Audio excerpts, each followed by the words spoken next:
minsan masaya din 'to. So, yan, sige magti-team building kayo. So, may mga tsismis, di ba, na yan, marami nangyayari sa team building. Actually, totoo yun. Totoo yun. Di ba, rest day nyo, magpapahinga kayo, mag-iinom kayo, malalasing kayo, and yung parang tinitignan mo lang sa office, biglang doon na sa inyo may mangyayari. Pero di ko naman sinasabi lahat ng team building gano'n. Pero nangyayari talaga siya. Yung asawa niya, lagi sumasama sa team building. Kahit team building na nung iba, nakiki-team building siya. So parang nagtataka na siya. Hanggang sa isang araw dumating, umamin din na, ayun, ginagamit nung asawa niya yung team building para magkita sila nung kabit niya. Sa call center, maraming ano dyan. Maraming drugs dyan. Yung iba, hindi nila kaya yung puyat eh. So, literal, may nagsasabo dyan. Meron na makilala nagsasabo dyan. Pero siguro yung may mga kalibugan na hindi na matiis. Kasi feeling ko, alam niyo to eh, alam niyo yung storya na mga nahuhuli sa fire exit, nahuhuli sa CR, ng lalaki o man o babae. Oo, totoo yun. Meron, nangyayari talaga yun. Kasi nakakagulat doon, yung mga tao pa na hindi mo in-expect na magkakakonekta pala. Na kakilala mo dito, tapos kakilala mo doon, tapos sila yung mahuhuli sa CR. Pero yun, nangyayari talaga yun. Talagang may nagtitirahan. So, tumunog daw yung telepono, pero wala naman tao. Nahulog yung keyboard, wala naman tao.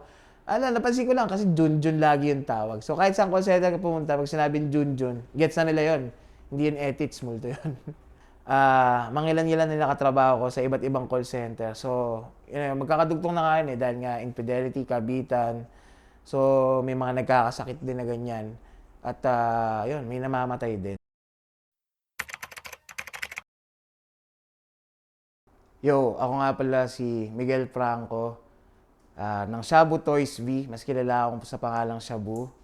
At ngayon, ikukwento ko sa inyo yung mga kwentong tungkol sa call center. So, 17 years na ako nagtatrabaho sa call center, technically speaking. Pero ngayon kasi unemployed ako. Pero sa loob ng 17 years, yun yung naging bread and butter ko. Yan yung mga usual term na ginagamit sa call center eh. 34 years old na ako, so kalahati talaga ng buhay ko literal. Doon ko kinuha yung pangkabuhayan ko. Nag-umpisa ako nung 18 years old ako. 17 ako noon, tas 5 days after ko mag-18, nag-apply ako agad sa isang job fair doon sa amin sa may Malolos. Nung una nga, parang sinasabi pa nung kamag-anak ko na di naman totoo yung mga call center na yan eh. Scam lang yan eh. Wala naman ako idea kung ano yon. And gusto ko na magtrabaho, gusto ko subukan. So, sinubukan ko. Tapos, nung nandun na ako, hindi ko makakalimutan doon. May nakasabay ako nag-a-apply. Dahil nga, hindi naman sobrang talamak ng call center noon. Yung kasabay ko nag-a-apply, wala rin siyang idea kung ina-apply niya. Ako, alam ko lang call center. Alam ko lang, may tatawag, sasagutin mo.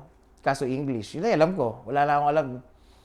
Tapos yung kasabay ko, tinatanong niya sana, meron daw silang posisyon na welder. So ako naman parang medyo nagtaka ako eh. Parang, kala ko ba call center to? Ba't may naghahanap ng welding? Doon lang nag-umpisa yung lahat. Akala ko rin hindi totoo. Akala ko rin parang scam nga lang or ako pa yung peperahan. Ang ending, natanggap ako. Tapos, binigay na nila sa akin yung magiging sahod ko. Hindi pa ganun kalaki yung sahod nung panahon na yon pagdating sa call center. Kasi isa yan sa lagi naiisip ng tao or laging tanong ng tao yan eh. Isip kasi nila pag nagtatrabaho ka sa call center, malaki sahod. Actually, yes and no yung sagot dyan. So, nung nabigay na sa akin yung kontrata, ang nakuha kong sahod, provincial rate. Kasi sa Pampanga yun eh, sa Clark, Pampanga. Pero para sa akin, nung panahon na yun, sa edad ko na yun, 2007 yan eh, malaking pera na yun. So, nag-i-offer ko nun was total of 13,000. 9,000 yung basic ko, then the rest ng amount, allowance yun. So, can you imagine, 9,000 yung basic ko, tapos sa call center ako. Kala ko ba malaki sahod dito? Pero again, dahil nga bata ako noon, and provincial rate daw yun, pumayag ako. So yun, pinadala ako sa Pampanga, wala akong kakilala doon, wala akong kamag-anak, wala akong kaibigan, tapos libre yung tirahan, which is isang sa mga magandang perks na nakuha ko. Kasi nga, kumbaga, galing ako sa isang province to another province, kaya nakuha ko yung perk na yun. Doon lang siya nag-umpisa, tapos pagkatapos nun, tuloy-tuloy na yung pagtatrabaho sa call center. So, lagi natin iniisip, call center, may tumatawag ba talaga? Ano ba talaga yung ginagawa sa loob ng call center? Well, technically, call center siya. Kasi may mga department. Gagamitin ko yung salitang department kasi sa amin ang tawag doon accounts eh. So may mga department na yes, may tumatawag, tapos sasagutin mo, tapos makikipag-usap ka sa English. Most of the time, English talaga. Yung ibang call center naman, kahit call center sila, ang the way sila makikipag-usap sa customers naman nila is through chat or email. So, pag sinabi call center, hindi lang siya tawag, hindi ka lang sumasagot ng tawag, meron ding chat tsaka email. Nung unang-unang pagkapasok ko doon sa mismong call center sa Pampanga, sobrang amazed talaga ako kasi ang daming computer. Kasi mahilig ako mag-computer mahilig ako sa video games So nakakita ako ng maraming computer, sabi ko, stig to Tsaka yung mga tao doon, iba yung mga itsura, hindi siya yung typical na opisina. Alam mo yun, pagpasok mo, opisina Aircon, naka-carpet, maayos yung lugar. Pero yung tao doon, iba-iba yung itsura. And pag sinabi ko iba-iba yung itsura, yung unang-unang na-amaze talaga ako doon yung nakita ko, long hair kasi siya na blondie, pero lalaki siya. Pangarap ko dati magpa-long hair So sabi ko, mukhang matutupad ko na yung pangarap dito. So, napaka-diverse ng mga tao sa call center. Talagang literal na makakita ka ng iba't ibang klaseng tao, makakita ka ng iba't ibang klaseng makakita ka ng iba't ibang klaseng tao, makakita ka rin ng mga taong galing sa iba't ibang parte ng Pilipinas. So, napaka-diverse at napakasaya kasi ang dami mo nakikilala, ang daming cultures na malalaman mo na ganun pala kasi mga naging kaibigan ko noon, taga dun lang din, locals, Pampanga, may taga Tarlac, may Ilocano, may taga Baguio, may mga Bisaya. So, ang dami kong natututunan. Yun yung isa sa mga magandang bagay sa call center. Pagdating naman sa call center, dahil nga ang kausap namin lagi is mga international customers. Basically, ang oras talaga mahirap. Kadalasan night shift, kadalasan mid shift. Pag sinabing mid shift, madaling araw. Tapos lalabas ka, mainit na, bukas na yung mall. Talagang somehow masasabi ko stressful yon kasi mag-a-adjust yung katawan mo Kasi hindi naman normal sa'yo na bigla ka na lang puyat ka, magdamag, tapos sa umaga ka matutulog. So, somehow, stressful siya sa katawan. Stressful din sa mga kausap mo kasi nga, kadalasan, ibang lahi. So, yung kultura nila ng pagsasalita nila, kung paano sila mag-deliver ng mga words or ng mga sentences nila versus sa ating mga Pinoy, syempre, hindi naman siya like 100% tugma. So, minsan, iba yung pagkakaintindi mo sa sinasabi nila, iba yung pagkakaintindi mo, o iba naman yung pagkakaintindi nila sa sinabi mo. So, nagkikreate siya ng stress kasi meron ka mga messages na hindi mo ma-deliver, pero palagay mo, nasabi mo, pero hindi nila naintindihan. So, isa yun sa mga nagkakos ng stress. Pangalawa, nandyan din yung politika sa call center. Sobrang talamak niyan. And mararamdaman mo siya lalo na pag nag-uumpisa kang umangat kasi syempre papasok ka rank and file. Tapos minsan may mga position din kasi sa call center, no? Merong supervisor, may manager, may director. At maraming klase. May mga nagtitrain lang, may trainer. So, depende sa skill sets mo, depende sa tenure mo kung gaano ka nakatagal, depende kung gaano nakadami yung alam mo tungkol do sa proseso, may chance kang ma-promote or umangat yung rank mo. Pero syempre, doon napapasok din yung sinasabi kong politika. Kasi syempre, meron dyan mga kaklose nila, matatagal lang magkakasama sa call center, naging ninong na ng mga anak nila, naging ninong sa kasal, o nakainuman ilang beses. So syempre, medyo lumalakas yung chance nila, no? Siguro yun din naman yung typical na nangyayari, maski naman hindi lang sa call center. Nagkakaroon ka ng backer, kumbaga, tumataas yung chance mo kasi nga, tropa mo na, nakasama mo na. Pero, siguro sobrang lakas nun sa call center, lalo na pag napag-initan ka. As in, na-experience ko yan na parang yung buong management galit sa akin kasi kinokontra ko sila. Pero ako naman, parang pinaglalaban ko lang naman yung gusto kong mangyari at yung palagay kong tama mangyari. Di kayo makakalimutan, technically, na-promote ako bilang isang SME or subject matter expert. Ang ginagawa ng isang SME, sa call center kasi, di ba, parang office setup siya, nakaupo lang yung mga ahente, yung nagre-receive ng tawag. Ngayon, minsan, pag may mga tanong na hindi nila alam kung paano nila sasagutin, may mga tao na ang trabaho lang nila ay naglalakad. Lalakad lang sila sa production floor, and then tataas mo lang yung kamay mo, magtatanong ka sa kanila. Dahil nga subject matter expert sila yung mas nakakaalam either paano hanapin yung sagot or kung hindi man nila alam, sila yung gagawa or tutulong sa'yo kasi nga live ka, may kausap ka eh. Hindi ka naman pwedeng umalis-alis doon tapos tsaka maghanap ng sagot. So sila naman yung maghanap ng sagot para sa'yo. So na-promote ako sa ganung posisyon. Pero dahil nga sobrang yabang ko kasi nun eh, dahil feeling ko ako pinakamagaling nun eh. So nagkaroon naman kami ng issue dahil nga ang dami nilang pinopromote na tropa. Alam mo yon, naging kaibigan lang nila, tulad ng sinabi ko kanina, hindi naman marunong, for the sake lang naman sabi, sige tropa, parang hindi na sila nagtatawag.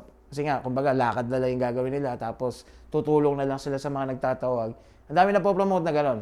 And siguro na panahon ko, I find it frustrating, no? Kasi ayoko ng bobo eh. Bobo yung kasama ko. Dapat nga magaling ka eh, tapos bobo yung kasama mo. So, bad trip yun. So, yun. Isa yun sa mga klase ng politika na meron sa call center. Pero marami pa. Actually, since pag-uusapan natin yung politika, meron ding mga kickback dyan. So, may mga proyekto rin kasi sa loob ng call center na siguro hindi ka na-emphasize kasi medyo call center terms and hindi siya siguro basta in a better sense, may mga projects din. So, halimbawa, pag na-reach mo yung certain number ng metrics, yung mga scoring na tinatawag, meron mga incentives, no? So, yung kliyente, magbibigay sila ng pera sa management, and then si management, sila yung gagawa ng mga invoice, sila yung magpo-procure, sila yung magpo-proseso nun. So, may mga kickback na nangyayari doon in the background. So, kung nagtatrabaho kayo sa call center at yung mga incentives na nakukuha mo, feeling mo, sobrang laki na yan, well, mas malaki pa yung kinikita ng manager mo dyan. Ayun. Idugtong ko na rin dahil politika na pag-usapan. Alam nyo ba na nagtrabaho ako sa isang call center kung saan nagkaroon ng isang union? So, sobrang nakakatawa to kasi yung kumpanya ko, dati binili pa ng isang kumpanya. Tapos, ang pangako nila, wala daw magbabago. Eh ngayon, syempre, marami mga nagtatali-talinuhan na tao na feeling nila, naapi na sila kasi nabili kami ng ibang kumpanya na magpapalit na yung pangalan ng kumpanya. Dahil lang doon, feeling nila dapat bayaran kami. So, tulad niya nasabi ko, napaka-diverse ng tao sa call center. May mga taong sobrang entitled din. Dahil nga nabili kami ng isa pang kumpanya, gusto nila bayaran nila kami, eh yung kumpanya ayaw naman pumayag, no? So, ang ginawa nila, nagtayo sila ng union. Ngayon, dahil nga doon sa kumpanya na rin yun, kung saan ako pinopolitika, feeling nila dahil sobrang lakas ng pagkapolitika sa akin, sinubukan nila akong kunin bilang vice president ng union na yun. Which is, hindi ako pumayag kasi feeling ko, katalantaduhan lang yun eh. Actually, wala nga naging ending yun eh. Feeling ko nga, yung nagtayo ng union na yun, gusto lang din nila kumita ng pera eh. So, may mga ganong klaseng katalantaduhan na masasabi ko sa call center, no? Kasi, feeling ko yung ibang tao wala talaga idea kung ano yung nangyayari sa loob. Akala rin nila pag sinabing call center, magaling na mag-English. Hindi totoo yan. Lalo na nung unang panahon, sobrang dali lang makapasok sa call center. Masagot mo lang yung tanong ng yes, masagot mo lang ng no, makapag-explain ka lang ng konti, or masabi mo na ng tama or ma-pronounce mo ng tama yung mga salita, okay na yun, pasok ka na nun. Ganun lang kadali ang makapasok sa call center noong unang panahon. Hindi katulad niyan, medyo maarte na kasi yung proseso. So, ako na magsasabi sa inyo, kapag may kakilala kayo or may bago kayo nakilala, tapos nalaman nyo nagtatrabaho sa call center, hindi ibig sabihin magaling mag-English yan. Meron niya akong tropa eh. Matagal na akong panahon kaming magtropa. Hanggang ngayon, bobo pa rin siya mag-English. Pero hanggang ngayon, call center pa rin siya. So, survival lang yan. Ang mahalaga lang naman kasi, may deliver mo ng maayos yung mensahe mo doon sa kausap mo. Sa call center din, hindi naman porket hindi, kasi iniisip natin, baka puro kanu lang yung kausap natin. Hindi naman. Maraming lahi din. Marami kang may encounter. May mga Indiano, may mga Incheck, mga Vietnamese. Tapos, minsan nakaka-frustrate kasi, alam mo yon, nag-i-English ka eh. Tapos alam mo naman maayos naman yung pagkakasabi mo. Pwedeng hindi mo lang siguro na-deliver na maayos yung message, pero alam mo naman na maayos yung mga words na ginamit mo, tapos hindi ka naiintindihan ng ibang lahi na yun. So, nakakapikon siya. Dagdag frustration din yan, tsaka stress. So, hindi lahat ng kausap namin doon, kano. Maraming lahi din, iba-iba din. Diba? Ito, paborito ng madami to. Gustong topic to ng napakaraming tao. Yung kabitan. So, pagdating naman sa relasyon sa loob ng call center, ako, feeling ko lang, siguro with konting research, syempre dahil iba nga yung body clock namin, kumbaga yung normal needs namin nag-iiba din, either bumababa or tumataas. So hindi ko to sasagutin technically na like medically speaking or scientifically speaking, pero again, parang perception ko lang din. Dahil nga iba yung body clock namin, siguro yung sex drive ng tao tumataas. And kasi pag nagtatrabaho sa call center, 2 araw yung rest day mo. 9 na oras kayo magkasama ng mga nakakasama mo. Kasi mag-uumpisa yan, training muna kayo eh. Magte-training kayo, minsan inaabot 3 months, 4 months, ganun katagal. Tapos araw-araw kayo magkasama. Sabihin na natin Monday to Friday, 9 hours a day. So, sa 9 na oras na yun, siya lang lagi kasama mo. O palagay natin nagugustuhan mo.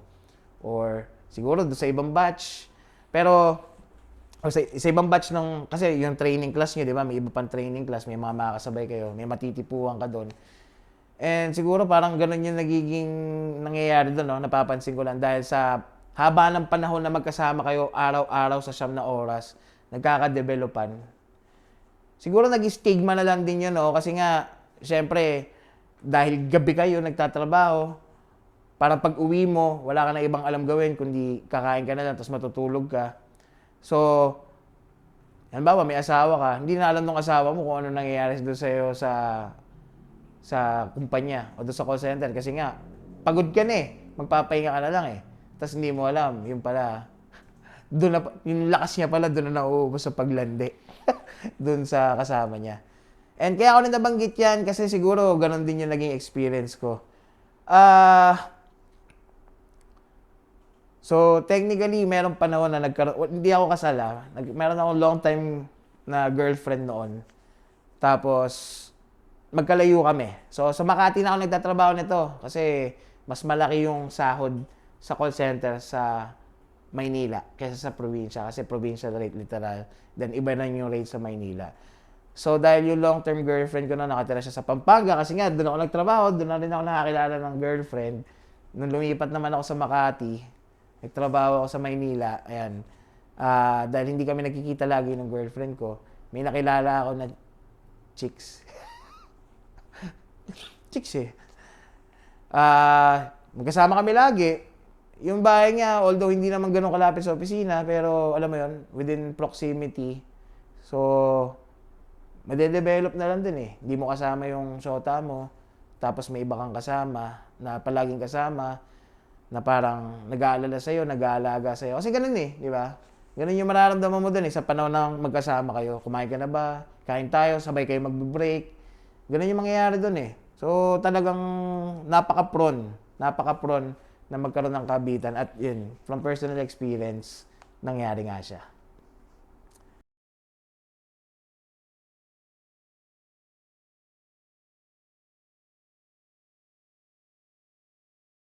So, sa call center kasi, hindi kasi pwedeng hindi ka magte-training. Magte-training ka muna eh. Siguro, 1 buwan, kung paano ka magsasalita. Ganun na eh. Tapos, isang 1 or 2 months na naman. Depende sa department, no? May ganon. Ngayon nga, dahil nga lagi kami kasama doon, syempre, minsan magti-team building kayo. Para magkaroon din kayo ng bonding ng mga kasama mo. Kasi isa yan sa mga mahalaga eh, sa call center. Kumbaga, palalabasin nila na hindi lang puro trabaho to, minsan masaya din to. So, yan, sige, magti-team building kayo. So, may mga chismis, di ba, na yan, marami nangyayari sa team building. Actually, totoo. Totoo yun. Kasi syempre, you'll make out of the most out of it eh. Di ba? Rest day nyo, magpapahinga kayo, mag-iinom kayo, malalasing kayo, and yung parang tinitignan mo lang sa office, biglang doon na sa inyo may mangyayari. Pero hindi ko naman sinasabi lahat ng team building, ganon. Pero nangyayari talaga siya. Talagang nangyayari siya. Alam mo, naalala ko dati, meron akong katrabaho eh.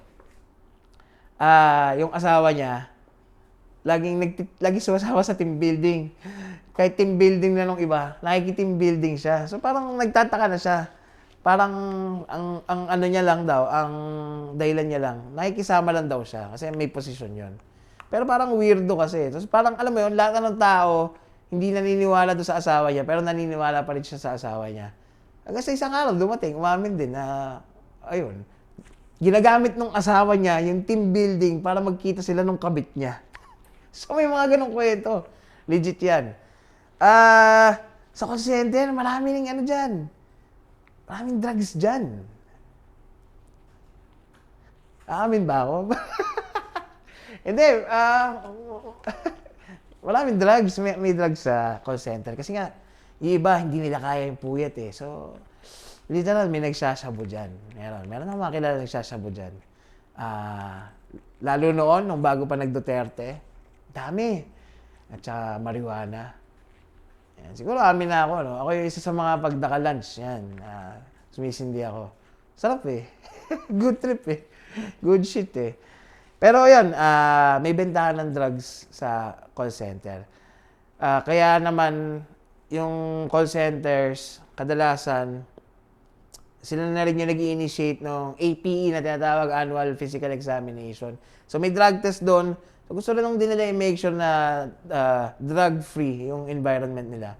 Pero minsan, yung boss ko pa yung naghahanap eh. Sa call center, dahil nga mainit ang kabitan at di ko maintindihan eh. Parang siguro, iba yung dahil nga sa stress, dahil sa puyat, yung libog siguro ng ibang tao doon. Hindi mo mamalinis, siguro ako noon, no? Pero, siyempre, matanda na ako eh. Pero siguro yung may mga kalibugan na hindi na matiis. Kasi feeling ko, alam nyo to eh, alam nyo yung storya na mga nahuhuli sa fire exit, nahuhuli sa CR, ng lalaki o man o babae. Oo, totoo yun. Meron, nangyayari talaga yun. May mga encounters na parang isipin mo, chismis lang, na sinabi lang ni ganito, sinabi na ganyan. Pero ba't tinanggal? Ibig sabihin, legit nahuli. Or may sapat na ebidensya na talagang nangyari yun. So, minsan kasi nakakagulat doon, yung mga tao pa na hindi mo in-expect na magkakakonekta pala. Na kakilala mo dito, tapos kakilala mo doon, tapos sila yung mahuhuli sa CR. Pero yun, nangyayari talaga yun. Talagang may nagtitirahan. So, lahat ng nabanggit ko, lahat ng sinabi ko ngayon sa inyo dito, lahat ng kwento ko, based on my experience. Ito yung mga nakita ko, ito mismo yung narinig ko, ito yung kung saan ako nanggaling. Pero naniniwala naman ako na hindi lang to sa call center nangyayari. Kahit sa ibang industriya, ganun din naman. Nagkataon lang na siguro nung panahon na kumakalat yung mga ganitong usapan, yun din kasi yung panahon na possible pa lang at nag-i-improve pa lang yung mga call center. So, lahat ng to, nangyayari to kahit sa industriya, hindi lang sa call center. Nagkataon lang na mas marami nangyayari sa call center. So sa mga call center din, merong isang sikat na pangalan na kahit saan call center ka pumunta, ako kasi marami na akong pinanggalingan eh, Makati, Taguig, Pampanga, yun nga, di ba? Maynila, may sikat na pangalan na lagi nababanggit, si Junjun. Ito si Junjun, yan yung pangalan ng mga multo daw sa call center. Halimbawa, nakita daw dun sa training room, nakita daw sa conference room, tumunog daw yung telepono pero wala naman tao, nahulog yung keyboard, wala naman tao. Napansin ko lang kasi Junjun lagi yung tawag. So kahit saan call center ka pumunta, pag sinabing Junjun, gets na nila yon. Hindi yun ethics, multo yun. Ano pa ba? May na-encounter po ba kayong ganun? Actually, may na-encounter ako eh. Pero dahil nga atheist ako, panoorin nyo rin yung episode na yun. Hindi ko alam kung maniniwala ako kung totoo yun eh. Pero meron. Yung mga telepono kasi sa call center, ang tawag doon Avaya. Yun yung brand. Kumbaga, di ba, iPhone or Samsung. Yung gamit sa call center, Avaya mostly yung tawag. May isang pagkakataon doon na nagkukwentuhan kami ng mga tropa ko dito, tapos yung isang telepono, nag-ring ng walang dahilan. Nagre-ring siya pero makikita mo kasi doon may screen yan eh. Walang tumatawag pero nagre-ring. So, siguro na yung pinaka-weird na experience ko. Hindi ko alam, baka technical issue lang. Pero as usual, sabi ng mga kasama ko, si Junjun yun. Sa call center, marami ring chismisan. Sobrang talamak na talamak yung chismisan. Halimbawa, dahil nga, minsan kasi may mga call center na kontrolado mo yung break mo.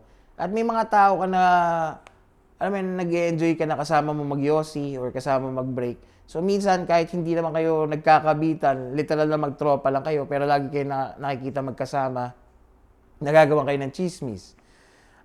Uso din dyan yung, dahil nga tabi-tabi kayo nagtatrabaho, tapos lagi kayo magkakasama, parang pag may nag-iba lang ng konti, magagawa ka na ng kwento, o hindi na sumasama si ganito, hindi na sumasama si ganyan, bakit kaya?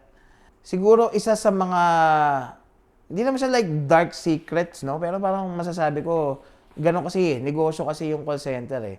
Ang karamihan ang hindi alam ng karamihan, akala nila, malaki na yung pasahod sa'yo. Ganito yung offer nila sa akin eh. Pero hindi nila alam, yung binabayaran ng kliyente, times 2 or times 3 pa, dun sa kumpanya mismo. So, yung sinasahod ng isang tao sa call center, sobrang partial lang yun sa actual na binabayad ng mga kliyente. Ang call center industry, ano yan, $1 billion industry talaga yan. Sobrang laki talaga ng naitutulong yan sa Pilipinas. Kung pupunta tayo sa ganong usapan eh. Kasi iniisip nila, dito, dumating kasi yung panahon na nilalang lang nila yung mga nagtatrabaho sa call center eh. Di ba? Na parang call center ka lang naman nagtatrabaho eh. Di ba? Paulit-ulit lang naman yung ginagawa nyo dyan eh. Well, sa totoo lang, kung paulit-ulit naman yung gagawin ko, tapos malaki yung sahod ko, ba't hindi, di ba? So, yun. Pero ang malupit dyan, yun. Mas malaki pa rin yung kinikita ng kumpanya. Pero, sa bagay, hindi mo naman kasi makukuha yung trabaho na yun kung hindi naman binayaran na maayos yung kumpanya. Sila naman yung nag-source nun eh. So, yun. Pero, yun. Yung nakakalungkot doon. Sabihin na natin, ang sahod mo, 25,000. Yung parang basic pay mo, allowance. Package mo, 25K. Pero sa totoo lang, binabayaran ng kliyente dyan sa kumpanya. Either 50, 75,000 times 2 times 3. Yan ang masakit na katotohanan doon. Pag umabsent ka pa, kaltas ka pa. So, dugtong ko lang sa nakwento ko kanina dahil nga stressful yung environment ng call center gawa nga ng mga factors na nabanggit ko rin kanina. Sa totoo lang, marami na akong katrabahong namatay eh. Sa totoo lang, merong namatay sa stress, na parang naging komplikado na, inatake sa puso. Marami ring namamatay sa AIDS. So, medyo hindi natin HIV, AIDS, no? Ganun din naman yun eh, technically. Parang HIV, tapos magiging AIDS. Mangilan-ilan na nakatrabaho ko sa iba't ibang call center. So, magkakadugtong na nga yun eh, dahil nga infidelity, kabitan. So, may mga nagkakasakit din na ganyan. At, yun, may namamatay din. Siguro, meron kayo ibang nabalitaan. Pero sa totoo lang, mayroon din mga hindi na lumalabas. Hindi na lumalabas in a sense na kumbaga gano'n na lang yung nangyari and parang hindi naman like totally masisisi yung kumpanya. Kasi syempre, pumirma ka ng kontrata eh, na ganito yung magiging trabaho mo, alam mo yung magiging trabaho mo. Pero kung paano na lang kalalabasan yung outcome nun sa'yo, yung magiging epekto nun sa'yo, iba, kumbaga ibang usapan na yun. Naalala ko doon sa isang kumpanya na pinagtrabahuan ko. Dalawa yung namatay doon. Tapos pala silang bading. Tapos parang naging complication nila is pneumonia. Pero one of the signs kasi rin yun ng HIV and bading sila. So, hindi naman siya like stigma, no? Pag sinabing bading, HIV agad. Pero, let's face the truth. Kumbaga, mas mataas yung chance, di ba?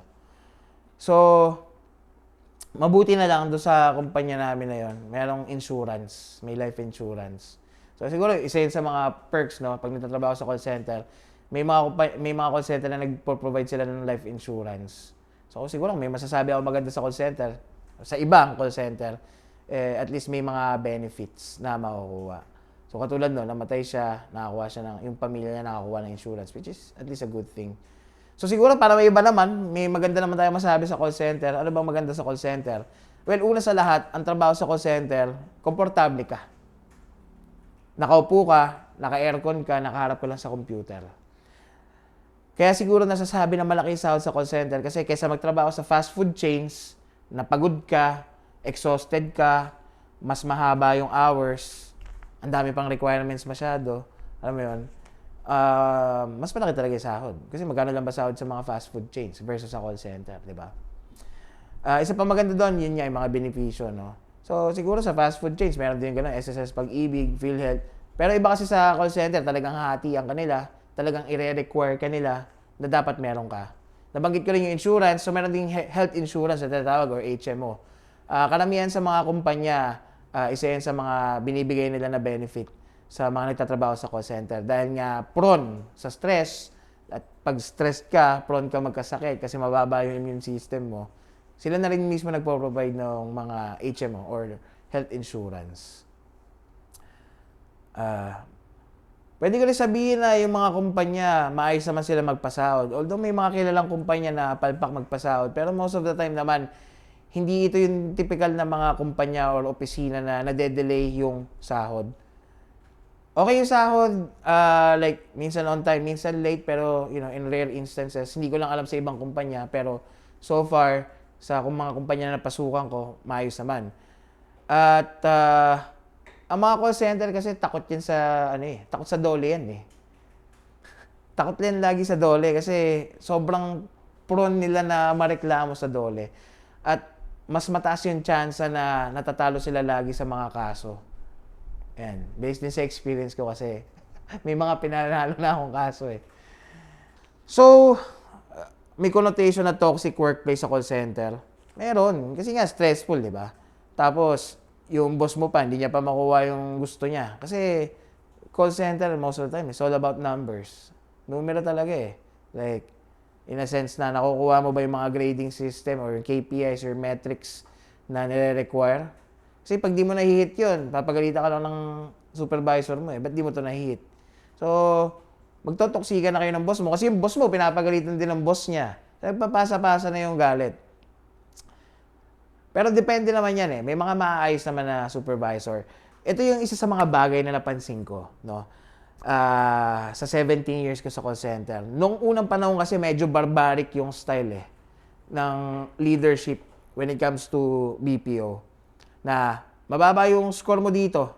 Baba yung CSAT mo. Kailangan mo ng ganitong CSAT, yun yung survey yun. Isa sa mga pinakamalagang bagay no, sa call center. So, yung survey mo, kailangan mataas lagi yun. Ngayon, pag mababa yung score mo, papagalitan ng boss mo, sasabihin lang sa'yo, kailangan ganito yung score mo. Pero hindi naman niya ituturo kung paano mo makukuha yun. Sasabihin niya lang, dapat ganito. Yung napansin ko noon ganun yung style sa call center. Tapos, pag hindi mo nakukuha yung gusto nila, ang mangyayari, parang lalagay ka nila sa isang programa na tinatawag na PIP or People Improvement Program na parang ipe-pressure ka palalo. Kasi pag hindi mo nakuha yung numero na gusto nila, tatanggalin ka nila. So magkakaroon ka ng pressure sa sarili mo. Siyempre matotoxic ka na nun. Kasi halimbawa may kausap ka, tapos nararamdaman mo na hindi maganda yung survey na ibibigay sa'yo. Parang magkaka-pressure ka na itotoxic mo yung sarili mo na mismo. Na parang hindi ko nagawa to, dapat pala ganito ginawa ko. So, hindi siya healthy in that sense. Ngayon, as years passes by, ito yung nakita kong malaki improvement sa call center na parang hindi na, mahalaga pa rin yung numero, pero ituturo na nila sa'yo kung paano yun gagawin. So, i-guide ka na nila, magkakaroon na ng coaching. May coaching naman noon, pero yung coaching kasi ngayon medyo iba na eh. Medyo malawak na at kumbaga mas iisipin na nila kung ano yung best way, depende sa skill set mo, kung paano mo i-improve yung sarili mo para makuha yung numbers na gusto nila. So, yan, malaki na yung naging improvement in terms of workload or, kung paano hinahandle yung toxicity sa call center. Ngayon, depende pa rin sa kumpanya eh. May mga kumpanya pa rin ngayon na sigurado ako toxic pa rin. Especially may mga kumpanya pa rin na mas gusto nila yung sales. May kumpanya kasi na gusto lang nila, masaya yung customer nila. Kasi syempre babalik ng babalik. Siguro toxic kapag yung mga accounts or yung mga departments na napupunta mo sa call center, yung mga collection. Yung ikaw mismo yung mga ngolekta ng utang sa credit card ng ibang mga foreigner o mga taga-ibang bansa. toxic siguro yung sales kasi may hinahabol ka eh. May quota kang hinahabol eh. Parang yung mga nagtitinda lang din sa mga appliance store, sa mga mall. Siyempre may mga quota sila, no? So pag hindi mo nakukuha yung quota mo, hindi mo nakukuha yung numero na kailangan nila, siguro nawawala ka rin ng incentives or mga commission. So alam mo yun, nakaka-toxic. At dahil hindi mo nakukuha yun, hindi rin nakukuha ng supervisor mo, magiging toxic din siya. So, siguro ganun yung toxic workplace, no? Toxic yung trabaho kung hindi mo nagagawa ng maayos yung trabaho. Dadagdag pa doon yung, halimbawa, yung katabi mo, nababadtrip ka kung paano siya magsalita. Nakaka-toxic. Yung katabi mo namang isa, bobo mag-English. Ito, pangit yung boses. So, mga ganong klaseng bagay, nakaka-toxic yun. Nabanggit ko rin kanina, lagi sinasabi na parang sa call center ka lang nagtatrabaho. Nung pumasok ako sa call center, undergraduate ako. Hanggang ngayon, undergraduate pa rin ako. Tapos, ang mga kasabay ko, nurse, yung may lisensya, napagtapos, tapos may lisensya, engineer, architect, lahat ng profesyon na may isip mo. Teachers. Tapos parang naisip ko, sa sobrang versatile ng call center, kung meron kang profesyon na tinapos at may lisensya ka, bakit nandito ka sa call center? Ba't ka nagtatrabaho sa trabaho na pwede namang trabahuin ng isang katulad ko na hindi nakatapos? Siguro, yun, napakaganda kasi ng kultura sa loob. Pag nandun na kayo sa loob, wala na pakilamanan nyo kung ano ka. Kung mataas ka, minatapos ka, katulad ko na hindi nakatapos. Kung ahente ka lang. Pare-parehas lang tayo. Pero siguro, doon ako nagkaroon ng mindset na hindi ko na kailangan mag-aral, hindi ko na kailangan ng diploma para, alam mo yun, magtrabaho or makuha yung gusto kong trabaho. Kasi ito nga mga may tinapos at may lisensya na professional dito nagtatrabaho. Pero masasabi ko mali rin yan eh. Kasi katulad yan, 17 years na ako sa call center, hindi na ako makaalis. Kasi wala akong ibang naging profesyon. Ito na yung naging profesyon ko. Ito na yung kultura na kinalakihan ko, na kinatandaan ko, na hindi ko man lang magawa na, alam mo yun, lumipat ng ibang klaseng profesyon. Ito mga nabanggit ko sa inyo na architect, na engineer, na nurse, na teacher, yung mga nakilala ko in the past, napupursue na nila kung ano yung natapos nila. Yung iba, engineer na talaga sila. Yung iba, talagang nagde-design na, architect. And yung iba, nagtuturo. So, siguro kung nag-uumpisa ka pala sa call center at bata ka pa, siguro suggestion ko, tapusin mo pa rin kung kaya mo. Kasi, darating yung araw na, alam mo yun, ayaw mo na dito eh. Like, it's fun, it's cool, masaya yung mga kasama mo, masaya yung sahod, masaya yung workplace, pero siguro dadating yung araw, magsasawa ka din. So, pag dumating yung panahon na yun, at least meron kang backup plan. So, ngayon kasi 2024 na, no? Hindi ko alam, kung ako tatanungin mo, para sa akin, maganda na yung reputation ngayon ng call center. Unlike before, di ba? Kasi nga, yun yung stigma eh, na temporary job lang, hindi siya something na magtatagal dahil hindi naman talaga siya profesyon. Pero, yun, ulit-ulitin ko, kung 17 years na ako dito, hindi pa ba yun matagal? Ilang taon ba? Dapat ba 20 years? So, nabanggit ko rin kanina, na barbaric talaga yung mga call center. Yung mga call center kasi, ang maganda dyan, ano sila eh, fast-paced sila, mabilis sila mag-adapt. Isa yan sa mga kailangan mo eh. At innovative sila, talagang ini-improve nila. So, malaki na yung in-improve ng call center. Hindi katulad dati na may maririnig ka, makikita ka sa social media or maririnig mo na call center lang yan. Wala nang ganun ngayon eh. Malaki na rin kasi naging improvement. Marami rin naging mali noon. And marami na rin silang na justify, marami na silang na improve. Iba na yung tingin ngayon ng tao sa call center. Kung reputation lang ng call center ay pag-uusapan, siguro by company. Depende na sa kumpanya. Dati kasi as a whole, tinitingnan yung mga call center. Na basta call center, pare-parehas lang yan. Mali yun. Depende sa kumpanya. Meron mga kumpanya na simula noon hanggang ngayon nandiyan pa rin dahil sa napakagandang reputation, dahil maganda yung pagpapalakad nila. Siguro dahil sa mga benefits as well at kung paano nila tinatrato yung tao nila. May marami ring mga call center na nagsara at alam mo yun, binili na lang ng ibang kumpanya katulad ng kinukwento ko sa inyo kasi nga hindi masyado maayos yung patakbo. So ngayong 2024, nakikita ko marami pa rin naman nagko-call center. Actually, yung pag-VA, yung mga online freelancing, napakaraming porsyento dyan galing sa call center. So, pag nagtrabaho kasi sa call center, di ba, akala nila may binabasa lang kami. Hindi. Sobrang gamit mo ng utak dyan pagdating sa, pag nagko-calls ka o pag may kausap ka. Kailangan mabilis ka mag-isip. Kailangan masagot mo agad. Kailangan maintindihan ka niya. Kung hindi mo alam kung ano yung sagot, kailangan mabilis ka kung paano mo hanapin yung sagot. Maraming skill sets ka na matututunan sa call center. Na ang nakakatuwa dyan, yun nga, kung ikaw ay may ibang profesyon bukod sa pagtatrabaho sa call center, pwede mo siya magamit. Kaya ngayon, masasabi ko, yung mga nagtatrabaho or pag galing ka sa call center, napaka-versatile mo, napaka-flexible mo pagdating sa ibang trabaho. Kasi iba talaga eh. Iba talaga yung customer facing, iba yung customer service na binibigay ng mga call center. And maski ako, na-apply ko siya eh, sa pagninegosyo ko, sa pagtitinda ko ng laruan. Dahil nga sobrang lapit sa akin ng industriya ng customer service, parang doon ko natutunan kung paano mo dapat inaalagaan yung customers mo. So, kumbaga, ako yung skill sets ko sa call center, nadala ko siya sa ibang industriya, and it works. So, yun ang masasabi ko, hindi na siguro ganun kapangit yung tingin ng tao sa call center. At masaya naman ako naging ganun yung outcome. It took years kasi hindi naman siya like, overnight na ganito kami sa call center, ganyan kami sa call center. Pero may mga tao pa rin na hindi naniniwala doon agad-agad.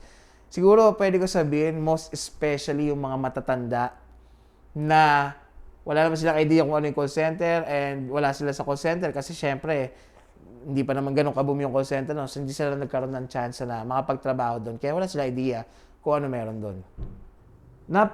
Sa call center, napaka-diverse ng mga tao, like what I've mentioned earlier, no? So, nabanggit ko, iba't ibang probinsya, di ba? Baguio, mga Ilocano, mga Bisaya, Kapampangan, Manileño, magkakasama kayo. Alam mo yun, parang sa umpisang gulo eh. Kasi, syempre, iba-iba kayo ng lugar, iba-iba kayo ng kultura. Pero, alam mo yun, matututunan nyo kung paano magkaisa. Pagdating sa edad, kasi eventually, nag-umpisa ako sa mababa, hanggang sa na-promote ako, may panahon na nung naging TL ako, team leader or supervisor na tinatawag, ang pinakamatanda kong na-handle na tao ko, under me, ibig sabihin, ako yung boss niya, 68 years old. Sobrang tanda niya namin. I mean, pag naglalakad siya, para siyang nagmumunwalk talaga papasok. Pag uupo siya dahan-dahan, kasi parang nagkakalak yung mga buto niya eh. Kasi hindi naman, pero syempre matanda na siya eh. Kumbaga dahan-dahan siya. Pero, isipin mo yun, nakakapagtrabaho pa rin siya sa call center kahit 68 years old na siya. Ganon na siya katanda. I mean, dapat nagpapahinga ka na lang noon. Dapat ini-enjoy mo na yung buhay. Or siguro, unfortunately, may kailangan pa ng pera or wala nakatulong sa'yo financially. Pero isipin mo yun, kung walang call center, saan pupulutin yung 68 years old na yun? Di ba? Hindi naman siya pwede magtrabaho sa fast food. Hindi rin siya pwede sa office. Kasi medyo iba na eh. So, siguro isa yan sa mga magagandang bagay na pwede ko masabi sa call center. Talagang age doesn't matter. Literal, wala silang pakialam. Kung ako nag-start 18 kasi yun yung legal age, di ba? As old as someone na 68 years old, pwede magtrabaho. So, kayo na bahala magbilang between 18 to 68, ilang taon yun? 50? 50 years yung gap, pero okay lang. Siguro message ko kung gusto mong pumasok sa call center at wala ka pang experience sa call center or sa pagko-call center, pag-isipan mo. Kung temporary, it's a good thing. Sasabihin ko, good thing siya temporarily kung isa kang professional na may natapos at may lisensya, katulad na nabanggit ko. Kasi kung ako tatanungin mo ngayon, kung mas papapiliin ako, sana meron akong profesyon bukod dito. Pero ang naging take ko kasi dito is, eto na mismo yung profesyon ko eh. Dito ako nababagay eh. Kasi passionate ako makipag-usap sa tao, hilig kong tumulong. Hindi ako nagmamalinis ako. Kumbaga, syempre, di ba, pag may nangangailangan ng tulong, parang ang sarap tumulong eh. Di ba? Tapos, pag natulungan mo yung tao, masaya, magte-thank you siya sa'yo. And yun yung naging fulfillment ko. Isa na rin sa mga naging fulfillment ko, yung matulungan ko yung mga hinahawakan kong tao na makuha yung posisyon na gusto nila. Kasi doon ako galing eh. Galing ako doon sa barbaric era ng call center na wala silang pakialam sa'yo basta makuha lang nila yung numero na gusto mo. Kaya alam mo yon, parang sabi ko, pag ako na yung naging supervisor, pag ako naging team leader, hindi ako magiging ganong leader. Kaya, eto ako. Kaya dito ako nababagay. Kasi alam ko na somehow may mga tao pa rin na gusto nilang may marating sila sa call center or kung saan man. And isa siguro ako sa mga katulong na yun. Pero kung temporary lang, walang problema, kung gusto mong maging stable sa call center, ang kaya ko sabihin, walang stable na call center. Maraming nagsasarang call center, akala nyo lang wala, pero meron. Kung gusto nyo pasukin to, dapat buo din yung loob nyo. Katulad lang din siya ng mga professional na trabaho, mga doktor, nurse, teacher, engineer. Meron din mga certain skills. Yun nga lang, hindi mo nga lang kailangan mag-exam, hindi mo nga lang kailangan na magkaroon ng lisensya. It's a learning process. Lahat naman, matututunan mo pag nandun ka na. So, kung gusto mo pumasok sa call center and willing kang ma-encounter siguro, mostly ng mga nasabi ko, yung toxicity, how you handle stress and all, okay naman. And again, masaya naman, marami ka nakikilala, okay naman din yung benefits, wala problema doon. Kung gusto mo and ready ka, agresibo ang call center. Kung handa ka sa mga nasabi ko, wala problema doon. Pero, kung nagtatrabaho ka sa fast food chain, nanonood ka, nagtatrabaho ka sa fast food chain, umalis ka na dyan. Mag-call center ka na lang. Mag-aral ka na lang ng konting English, papasok na yan. Galingan mo na lang sa interview. Pero, kung galing ka sa ibang industriya, kung ano man yan, at papasok ka sa call center, medyo pag-isipan mo ng konti. Kasi iba talaga yung mundo dito eh. Mga ka-off the record, gusto nyo pa ba ng ibang malupit na istorya? I-click nyo lang ang mga video na nasa screen. Maraming salamat!